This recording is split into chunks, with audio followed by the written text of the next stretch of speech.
Nikon Z6 and Z7. You're reading all about it. You're watching videos all about it, and so am I. It's a very interesting product. I've been looking forward to it for a long time. I am disappointed. I think a lot of people are. It's not what I was hoping for, but I guess the big question is it a failure? Is the Nikon Z6 and Z7 announcement, are those cameras a failure? So many people are saying that. And is it worth buying? I'm going to attempt to answer those questions for myself while making this video in hopes that it might help you answer those questions for yourself. So I'm a Nikon user. This is Nikon D850. I have two of these, and I love the Nikon D850. It's like the most versatile camera I can think of at the moment, and works great for me. I also am a big fan of mirrorless cameras, specifically the Fuji system. This is a Fuji X-H1, and I was hoping that, like, you know, this D850 and the Fuji X-H1 might like have a little hanky-panky time, you know, and produce an offspring that would be like the best things of the D850 with the best things of the Fuji X-H1 and make a little Nikon Z-mount baby. I don't think that's what happened, but that's what I was hoping for. An important thing to note here is that I'm primarily a nature shooter. So I shoot landscapes and wildlife. I do shoot people. I photograph my kids a lot. I have two young-ish kids, 7 and 8 years old.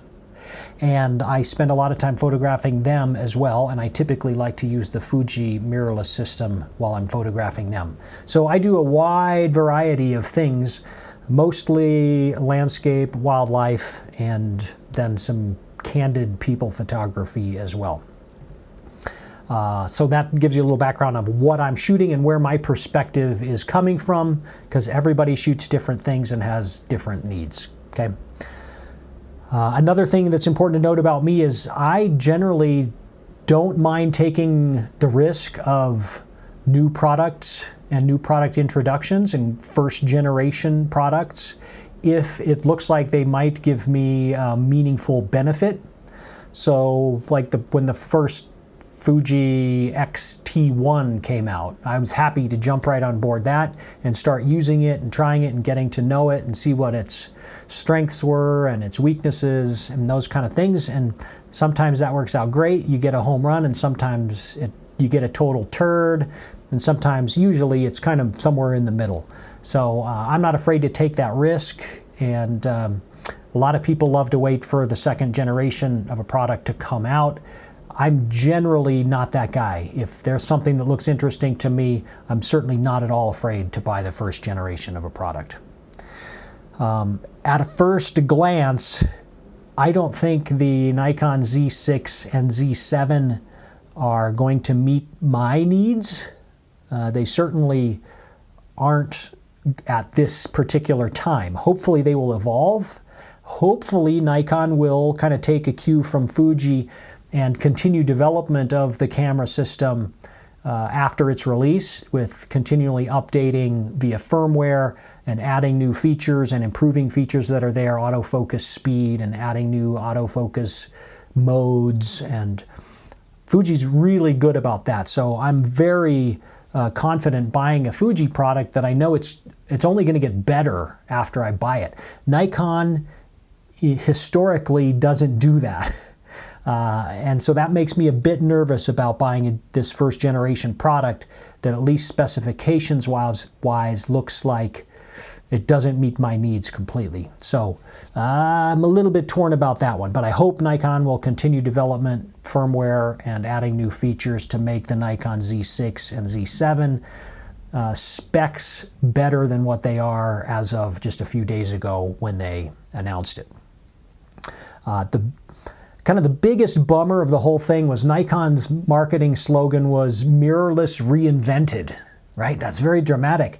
So I was expecting something very dramatic, and they didn't reinvent anything. They put out a mirrorless camera. And unfortunately, I think from the specs that they've released and from the hands-on feedback that I've seen from other people, the new Nikon Z6 and Z7 doesn't do anything better than other cameras that are already on the market. And that's a big deal. They didn't reinvent anything, and I don't know why they're using that as a marketing slogan. They seem to probably put out a decent product, but man, they oversold it by saying mirrorless reinvented, because everything that they've described in their cameras so far, other companies are already doing it, and probably better. We'll see when it comes out. But so that was a big bummer. Mirrorless in general, I'll tell you a few things that I like about it and a few things that I think it's important to mention. First one, looking through the viewfinder, I love that what you see is what you get. So when you're looking through here, you're going to see exactly the exposure, the exact focus, the depth of field, everything as the photograph is going to get written to the card. So you're going to know as you're looking through the viewfinder if your shot's overexposed, underexposed, in focus, out of focus, whatever. It's all right in the viewfinder. You could put a little histogram right there in the viewfinder that updates live, so you can see exactly what your histogram looks like before you even press the shutter. I love that about it. I love shooting video like this through the viewfinder. I spend a lot of time in the woods hiking, and I don't always bring a tripod. So when I'm shooting video, a lot of times I like to shoot video like this. I find a much smoother video than trying to use like a DSLR and look at it through on the live view screen back here and try and hold it out in front of me. This is a way less stable position than being up in here with another point of contact in a more stable position. Video autofocus, completely different situation. The Nikon's video autofocus is terrible. So their mirrorless video autofocus will be miles ahead of where it is on the DSLR. Hopefully it will be as good as Fuji, Sony, Canon, people on their mirrorless solutions. Time will tell, we'll see. I also love the silent mode, so electronic shutter to be able to shoot silently for taking candids of my kids when I want to like sneak in a photo and they don't even know I'm taking them, and also for skittish wildlife. If I'm in a place where the wildlife are spooked by noises, and I mean, you can hear this thing clicking away in the woods. That's quite a bit of noise when you're in a very quiet environment. I use that a lot. Event, wedding photographers, obviously that would be important to them as well. Autofocus fine-tuning goes away in mirrorless. So because all the focus is happening on the sensor, there's no need for that calibration anymore. And that's kind of a pain in the butt to do if your lens is just a little bit out of focus. With a DSLR, you have to go through the process of fine-tuning each lens to each body. It's a bunch of extra work, and that tuning can kind of come and go with the changing seasons and the changing weather and stuff. So I'm glad to see that go away. I like just putting the lens on and knowing that the focus is going to be very accurate. Face detect autofocus is a super great feature I love of the Fuji, and I think all of the major mirrorless cameras have really excellent face detection. So again, I can take photos of my kids and know that their faces are going to be in focus with very little interaction from me moving focus points around and struggle that way. So that's a really excellent bonus of the mirrorless systems as well. The new Nikon Z6 and Z7 have all of these things that I mentioned. So they've got the what you see is what you get viewfinder. You can shoot video through the viewfinder. It'll have a silent electronic shutter mode. You won't need to autofocus fine tune. You'll have face detect autofocus. The big question is how well is all that stuff going to be implemented? So all those benefits will be there. I just hope that they're as well done as anything else that's currently available on the market, which I think is kind of a tall order. I'm not confident that Nikon has nailed that yet. There are a few potential problems that are already being identified by the Nikon mirrorless system. The one that seems to be like blowing up the internet, everybody's panicking about, is Nikon decided to put a single XQD card slot in the camera. And that is a big problem for a lot of people. It's not a problem for me, the way I shoot. I'm not a wedding photographer where people are counting on me to provide them images, once in a lifetime, important images, where they've paid me a lot of money to be there and make sure I get those images. If I was a wedding photographer, I would not be considering the Z6 and the Z7 for that. As a nature and wildlife photographer, I would hate to lose images, but I'm not shooting backup on my cameras anyways. I shoot overflow. It happens more often that I run out of card space and I tap into that overflow than I've never had a card fail. And especially these XQD cards are very robust and technology keeps getting better. And I think that the chance of card failure is slim enough that I'm willing to take that risk. But I know there are a lot of people that aren't willing to take that risk, and that's totally understandable, and Nikon blew it. They should have had a dual card slot in there. The biggest problem for me is the buffer. So as an action and wildlife shooter, I spend a lot of time doing bursts and, to try and get on a flying bird the perfect wing position, on an animal running through the meadow or even walking, the perfect position of the body and the legs, the perfect position of the animal in relation to the environment, things like that, where I'm shooting bursts a lot and I go into that buffer and I like a deep buffer. And the Nikon Z6 and Z7, or the Z7, which is the one I want, at highest quality has an 18-shot buffer. And that's not enough for what I need. That's half of what the D850 is, and I wish the D850 had an even deeper buffer, because I have gone into the buffer on that in the past. So that's the big one for me. That buffer is not big enough. Similarly, the frame rate on the Z6 and the Z7, again, for a sports action wildlife shooter, it's just too low. And honestly, Nikon is being very misleading in their claims on frame rate here, and shame on them. Because from everything I've seen, they have massive limitations on these high frame rate numbers that they're quoting.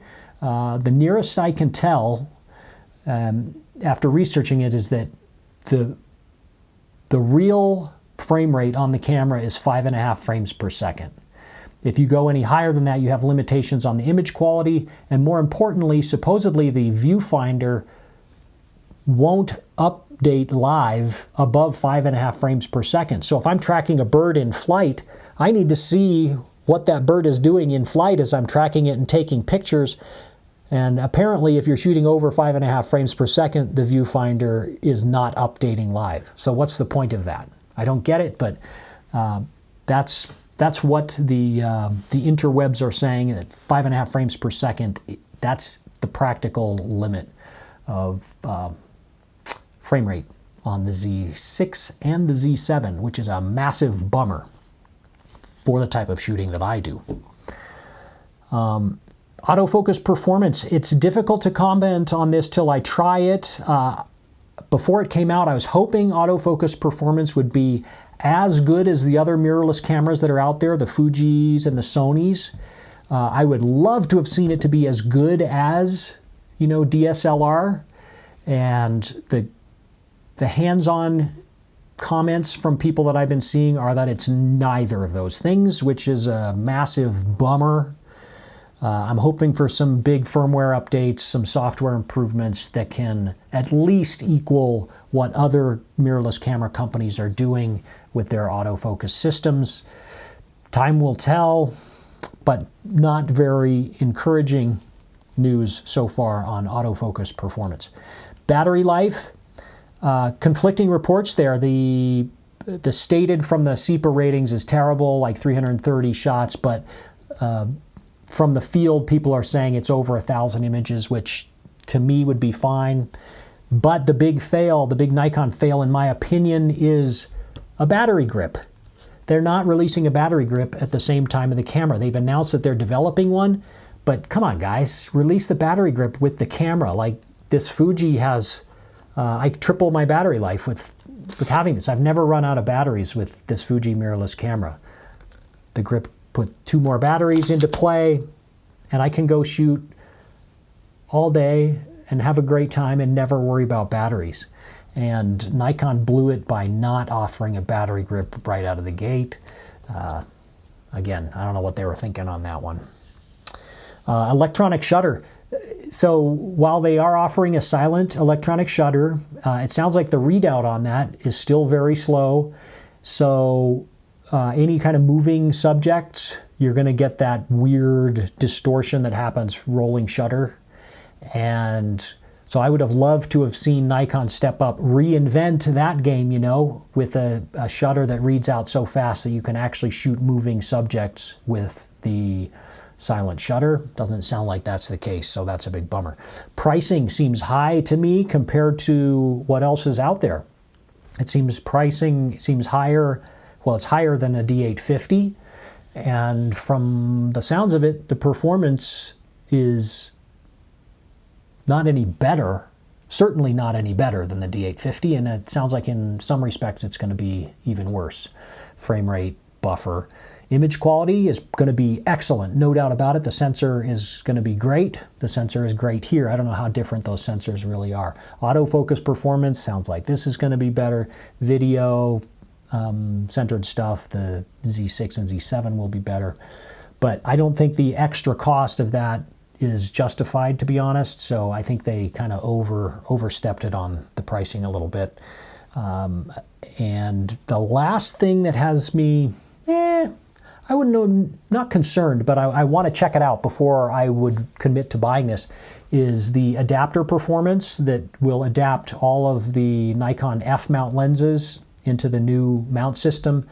I would definitely want to see a bunch of confirmation that that adapter works as good as Nikon says, and that we don't see any degradation in image quality or in autofocus performance. So if they nail that, that's a huge bonus, and hopefully the rest of the stuff, they can address at least some of that through a bunch of firmware updates. I'm not sure if Nikon will actually do that. Historically, they don't seem to like to do that like Fuji does, for instance. So bottom line for me is I'm trying to keep an open mind here, and I'm waiting for more information. So I want to see more about what the actual production version is going to look like with production software, and see what the performance is like before I freak out. I don't have one on pre-order. I would have one on pre-order, except I'm a Nikon Professional Services, and so I can get access to the camera quicker than the average consumer directly through Nikon. So I don't need to pre-order it and get stuck behind, you know, a million other people who want the camera. Otherwise, I would have one on pre-order and just kind of wait it out, and then make a decision right before they ship. Do I really want it or not?